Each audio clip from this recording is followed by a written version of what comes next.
Pif, paf, pouf, prends ça, morbleu. Pif, paf, pouf, tu ne m'auras pas comme ça, marin de douce. Pif, paf, pouf, mais je vendrai cher ma peau. Pif, paf, pouf,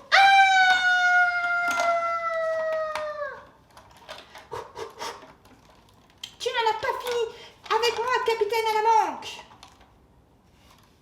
Hop. Ah ah, tu auras beau te cacher, je viendrai te chercher. Bienvenue au bord du bâtiment, le Barracuda, les enfants. Mais ne tardons pas en mer, car aujourd'hui, nous avons rendez-vous à la taverne pour l'élection du pirate le plus terrible du monde.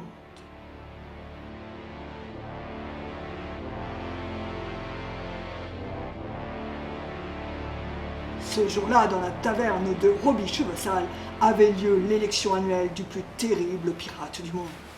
Ils étaient quatre à se présenter, 4 terribles pirates, 4 redoutables flibustiers.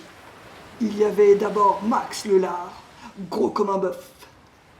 Johnny Main Rouge, à la barbe si fournie qu'on ne voyait pas sa bouche. Mendoza au rubis, un espagnol très coquet. Et enfin, Chien jaune, qui était borgne et qui était jaune. Donc il s'agit d'une série de 3 albums à ce jour qui ont été écrits par Richard Petit-Cygne et dessinés par Mélanie Allag. Tel un phare dans la tempête, la figure du perroquet Eusèbe, un perroquet assez particulier puisqu'il a une jambe de bois, fait figure de point de repère entre les différentes histoires. C'est un perroquet fort malin, qui trouve toujours des solutions à tous les problèmes et qui se bat contre les idées reçues.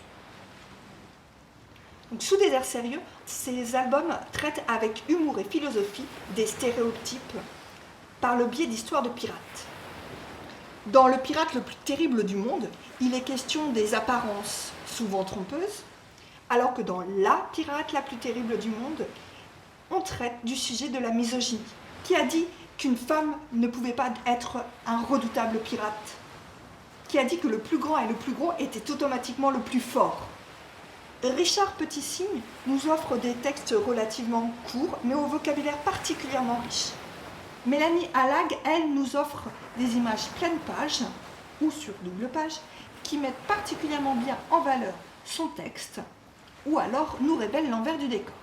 Le vocabulaire de l'histoire est assez riche, elle-même, l'histoire est assez longue. Donc on a une série qui s'adresse à des enfants à partir de 5 ans. L'intérêt, c'est qu'on a une série de 3.